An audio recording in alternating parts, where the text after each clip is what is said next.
Assalamualaikum warahmatullahi wabarakatuh. Halo anak-anakku semua, jumpa lagi dengan Bu Sinta. Alhamdulillah, kalian sudah mendapatkan rapor semester ganjil. Sekarang kalian sudah masuk ke semester genap, yaitu semester terakhir di kelas 12. Bu Sinta harap semoga di semester genap ini kalian lebih baik lagi daripada semester sebelumnya. Amin.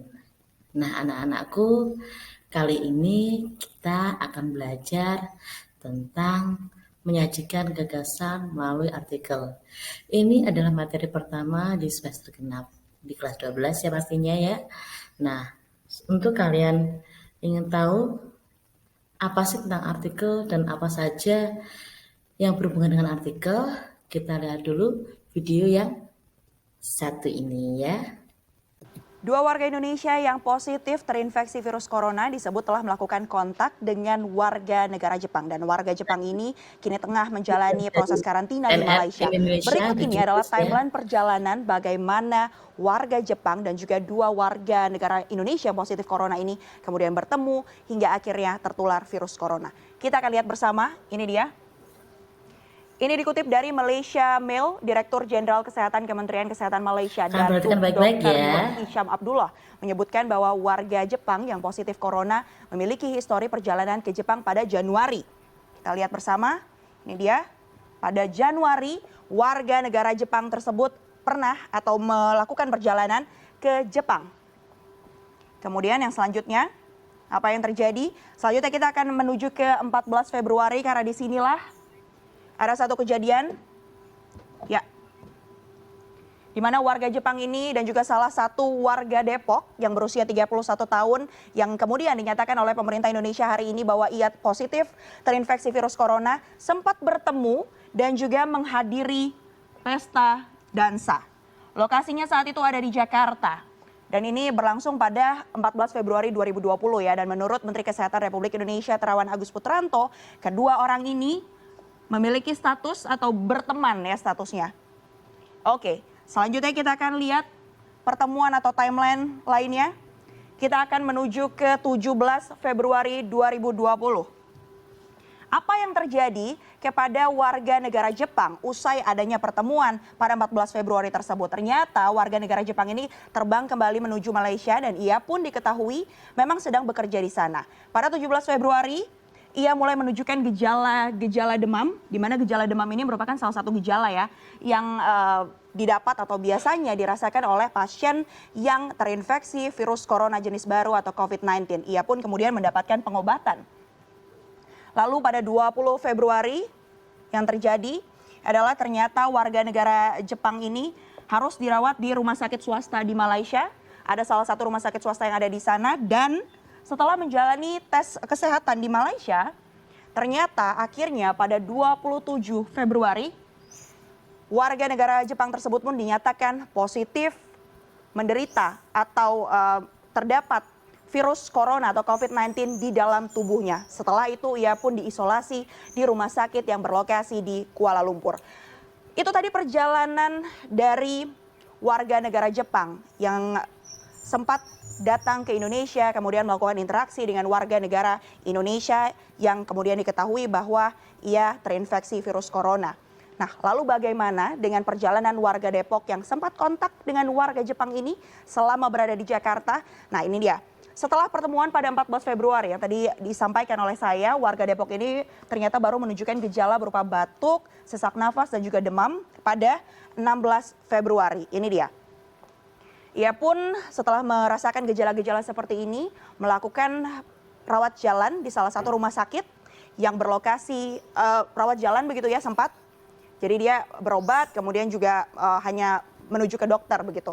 Dan saat rawat jalan selama 10 hari ia juga melakukan kontak dengan ini dia pada 26 Februari dengan sang ibu ya yang berusia 64 tahun. Mereka berdua ini lalu berobat dan juga dirawat di salah satu rumah sakit di Depok, tepatnya pada 26 Februari 2020. Namun apa diagnosa dari rumah sakit saat itu? Mereka berdua ternyata didiagnosa mengalami bronkitis.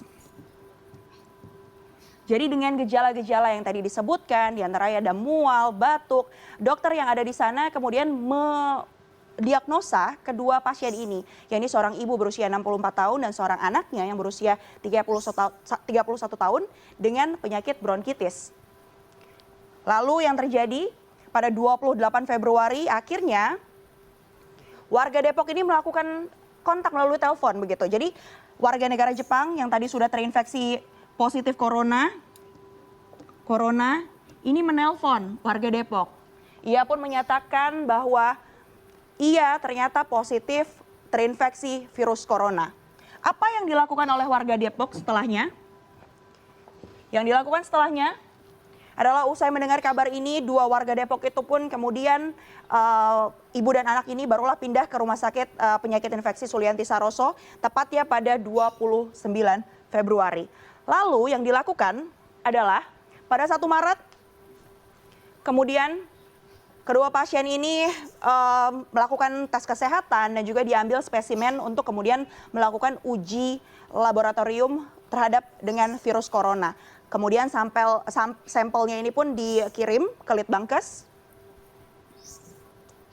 Dan hasilnya yang kita tahu bersama pagi tadi kita sama-sama mengetahui hasil dari uji lab yang sudah dilakukan terhadap dua warga negara Indonesia ini, bahwa mereka berdua ternyata positif virus corona. Satu hal yang perlu dipelajari yang pasti banyak upaya yang bisa kita lakukan untuk mencegah penyebaran virus corona. Bisa dilakukan dengan menjaga sanitasi diri.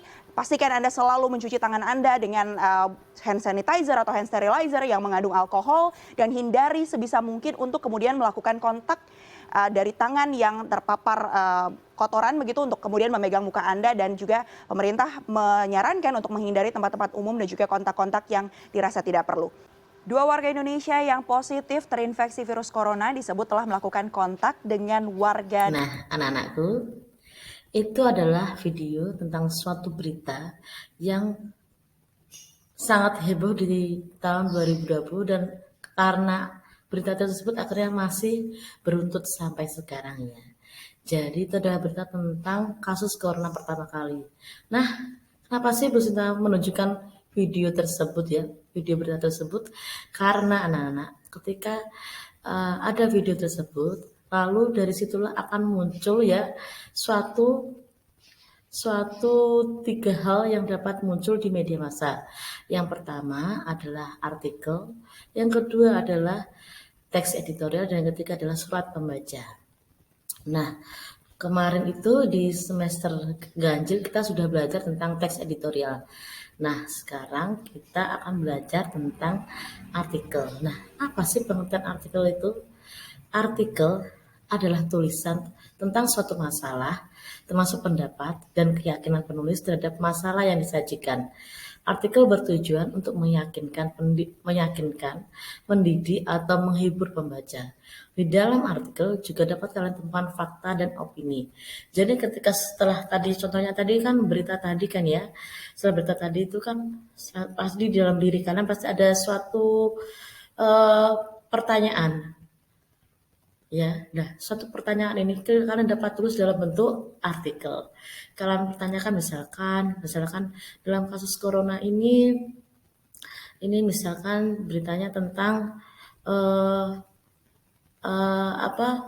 tentang awal mulanya terjadi corona. Kenapa kok bisa masuk ke dalam Indonesia? Nah, itu kan awalnya dari Cina Tiongkok. Karena dari Tiongkok maksud saya ya, dari Tiongkok. Lalu setelah itu kan yang lockdown di Tiongkok sana kan ya, akhirnya itu lalu akhirnya menyebar kemanapun berada. Nah, karena dikisahkan di berita tadi kan ada tentang kisah warga negara Jepang kan ya. Nah, itu pasti dia berkontak dengan seseorang yang dari Tiongkok, lalu entah kemana orang Tiongkok itu mungkin ya pergi kemanapun tanpa adanya, karena waktu itu kan belum adanya semacam tes untuk untuk mengetes apakah dia terkena atau tidak, karena yang dulu itu kan yang masih heboh kan di Tiongkok sana. Nah, dari situ, dari pertanyaan tentang bagaimana sih awalnya terjadi corona, bagaimana sih bisa bisa sampai ke Indonesia. Bagaimana kok bisa sampai ini kok bisa terkontaminasi dengan warga negara Jepang yang main ke Indonesia. Nah, itu bisa kalian tulis dalam bentuk artikel ya. Lalu berikutnya anak-anakku, di dalam artikel itu terdapat namanya fakta dan opini. Sama seperti teks editorial, jadi fakta adalah apa? Hal yang benar-benar terjadi. Sedangkan opini merupakan pendapat atau pandangan seseorang terhadap suatu hal. Nah, jadi fakta dan opini itu berbeda ya anak-anak ya. Jadi fakta itu perbedaannya sebagai berikut. Satu, fakta tidak mungkin salah, opini masih ada kemungkinan salah. Lalu yang kedua, fakta tidak mungkin berbeda, opini kandungannya masih mengundang perbedaan pendapat. Yang ketiga, fakta adalah dasar dari opini. Opini memerlukan dukungan fakta agar diterima. Jadi intinya, opini itu terjadi karena adanya dukungan terhadap fakta. Jadi bisa pro, bisa kontra ya opini itu ya. Bisa dipahami ya anak-anakku semua ya. Nah, untuk contoh-contohnya ya, Pusna kasih contoh ya. Contoh fakta dan opini. Yang pertama nih, contohnya di fakta yaitu HET minyak goreng ditetapkan antara 13.500 sampai dengan 14.000 per liter mengacu pada peraturan Menteri Perdagangan Permendak nomor 6 tahun 2022. Nah, ini adalah contoh dari apa? Fakta ya. Lalu berikutnya yaitu adalah contoh dari opini, yaitu selain kenaikan harga minyak goreng kemasan, jumlah minyak goreng curah yang disubsidi oleh pemerintah juga dikhawatirkan akan mengalami keterbatasan. Itu adalah contoh dari opini. Kalau fakta-fakta yang ringan-ringan ya, misalkan contohnya Presiden Indonesia saat ini adalah siapa? Bapak Jokowi. Atau misalkan contoh faktanya lagi, misal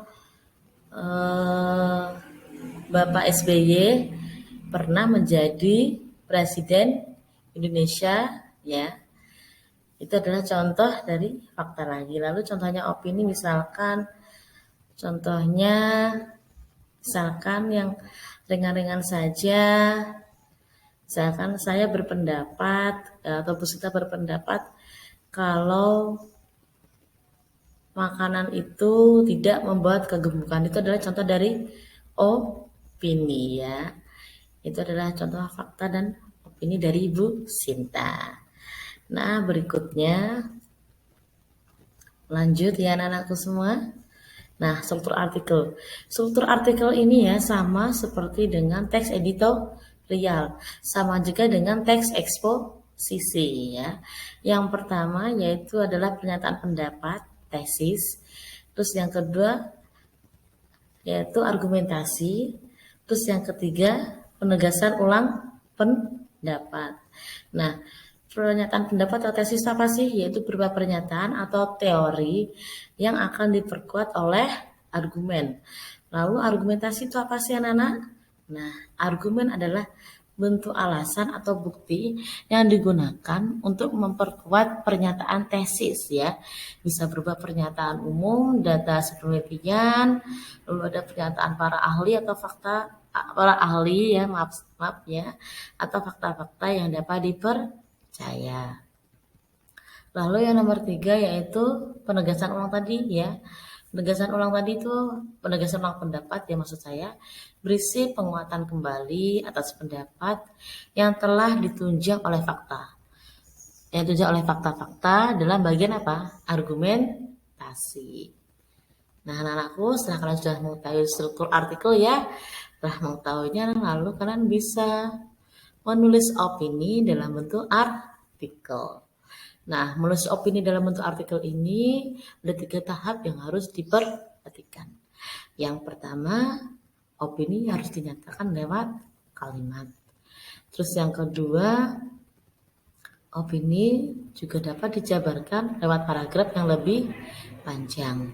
Terus yang ketiga, opini bisa disampaikan dalam bentuk artikel yang memperhatikan fakta-fakta.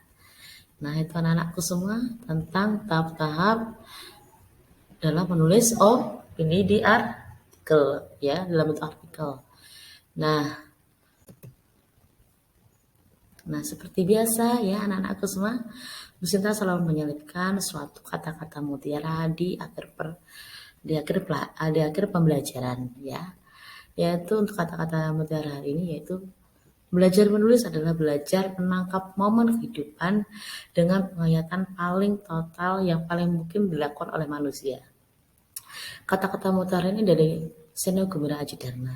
Jadi maksudnya anak-anakku, dengan kalian belajar menulis ya, kalian akan dapat menangkap momen-momen kehidupan yang pastinya entah itu menyedihkan, menyenangkan atau membuat pusing ya.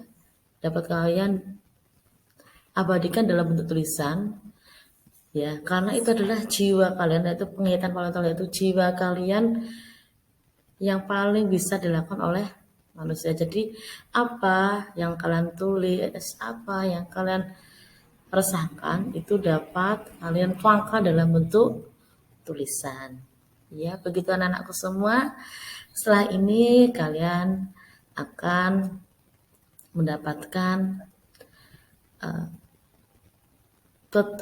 tugas dari Bu Sinta. Kalian bisa belajar berkelompok. Nanti silakan kalian berkelompok sesuai kelompok yang dulu sudah pernah dibagikan ya. Silakan kalian berkelompok. Masing-masing kelompok ada 6 orang.